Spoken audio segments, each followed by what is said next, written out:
In 2024, there's going to be around 70 million Americans who are in the Medicare program nationwide. Most of them will qualify because of age, but others will qualify for specific health conditions or disabilities, but not everybody. So let's talk about who is eligible for Medicare, how someone qualifies for Medicare, and when you have to pay versus when you don't have to pay for a Medicare premium. This is Michael's Medicare, where we talk about all things Medicare, from plans to benefits to enrollment periods, extra help, prescription drug coverage, Medigap, and the whole kit and caboodle that is Medicare. But before we get to it, don't forget to like and subscribe, because it'll keep you up to date about the newest Medicare changes, options, and ways to make better, more informed Medicare decisions. All right, so here we go. So let's first talk about how most people qualify for Medicare to start. The most basic criteria for Medicare to be eligible are pretty easy to hit, because someone just has to be a U.S. citizen or resident and have lived in the United States for 5 years consecutively.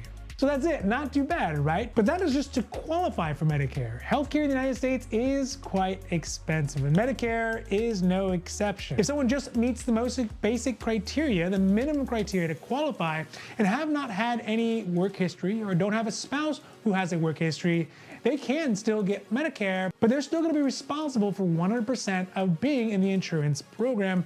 And it's a lot. So for example, in 2024, the portion of hospitalization, also known as Medicare Part A, has a monthly cost, if someone didn't have the work history, of $505 a month. For the second portion, the Medicare Part B portion, which is covering the normal day-to-day care costs, that cost monthly is $174.70 in addition. And those costs are just to have the insurance, not including any usage or prescription drug costs or Medicare supplements or anything else like that. Luckily, 99% of the folks on Medicare in America today do not pay these full costs, because they've already paid it, much more, in fact, over the entirety of their lifetime while they were working, or if they had a spouse who is working. If someone is paid into the tax for 10 years or 40 quarters in totality, then that is when that Medicare Part A portion, the $505, will be free, and they won't have to pay that for the rest of the time that they are in the Medicare program, of course, once it starts at the age of 65. But that does still leave the Medicare Part B premium of $174.70, and that should be paid every month and usually comes out of someone's Social Security check. So there we go. To be eligible for Medicare, someone has to be a U.S. citizen or a resident. They must have been in the United States for 5 years consecutively, and to get the Medicare Part A without a premium, they would have had to have worked 40 quarters or 10 years and paid into the Social Security payroll tax. And by the way, BTW, those years worked, they don't have to be consecutive. They could be divided up among a lifetime, but they have to surmise all together to be 10 years or 40 quarters in total. And those could have been worked by a spouse as well, if there was a stay-at-home spouse who did unpaid but equally important domestic duties. So once someone meets those criteria to be eligible for Medicare, the way that Medicare enrollment is triggered is based on a couple of different situations. And the most common way that someone gets into Medicare is to qualify by age. The minimum age for most people in Medicare to qualify is at 65 years old.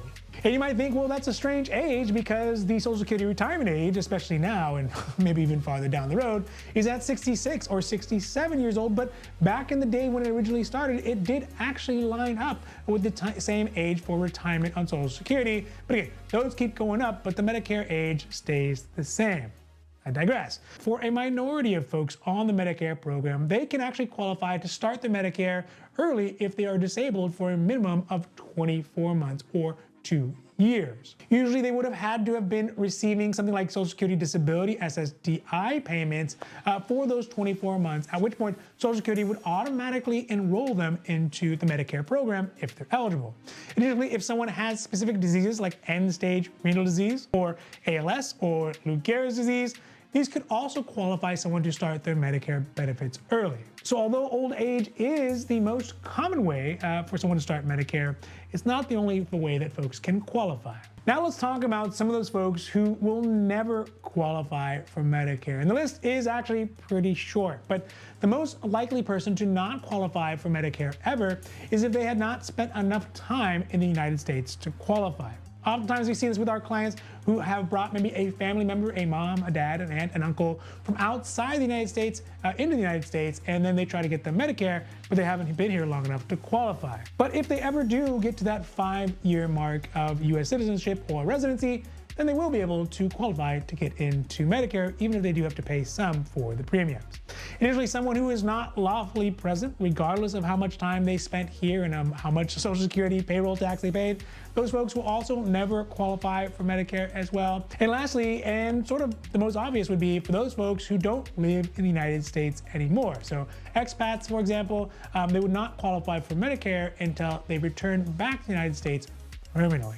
The last and pretty interesting aspect of qualifying for Medicare is how some people can get their Medicare premiums paid for even though they have not worked or paid in the system a sufficient amount of time, that is, again, 10 years or 40 quarters. The way this works is for someone who has income and assets that are sufficiently low enough to qualify for assistance through the state's Medicaid program. Here in California, we call it Medi-Cal. Let's see what they did. They did Medi and Cal. It's a portmanteau. But very important to point out here is that in 2024, the asset limit in California has been removed for anyone trying to qualify for Medi-Cal or Medicaid. And that is great news because it means that someone who has low income, but maybe they have an asset, they have a house, they have a car, they have some life insurance, they got some money in the bank, those things will no longer count against a person's eligibility for Medicaid or Medi-Cal. Also means that if someone does qualify for full scope Medi-Cal because their income is low enough to qualify, Medi-Cal will help to pay for some or even all of the costs associated with Medicare premiums, even if that person hadn't worked the 10 years or the 40 quarters. Of course, there is still that minimum requirement of living in the United States for 5 years and being a US citizen or a resident. But these kind of situations could save a lot of people a lot of money, even if they can even just get the extra help. Also, if somebody doesn't qualify for Medi-Cal because their income is over the threshold, there are other programs like the Medicare Savings Program, MSP, or LIS, or Low Income Subsidy Program, also known as Extra Help. It'll say Extra Help up in the letter. That can also help pay for some or all of those costs associated with Medicare. But we're going to save the discussion of those specific plans for another video, but we're going to do it here. Stay tuned.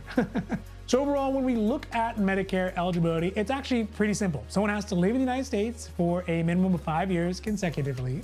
They have to be a US citizen or a resident to get Medicare Part A for free. They would also have to have paid in the system for 10 years or 40 quarters via their paychecks and the Social Security tax, or qualify for financial assistance through a state program like Medicaid or Medi-Cal or LIS or Extra Help or the Medicare Savings Program. Now, needless to say, Medicare is a gargantuan program that has literally helped millions, if not hundreds of millions of people since its inception, and is a treasure that needs to be preserved at all costs. But if you are unsure about what your next steps are for your Medicare situation, like choosing a plan, for example, feel free to reach out to us at the information below in the comment box, and we can help walk you through what are your options and give you some perspective on how Medicare works. Or check our other content out on our YouTube channel at Michael's Medicare or our Instagram as well. And so for Michael's Medicare, I'm Michael, hoping that you have a great day. Goodbye.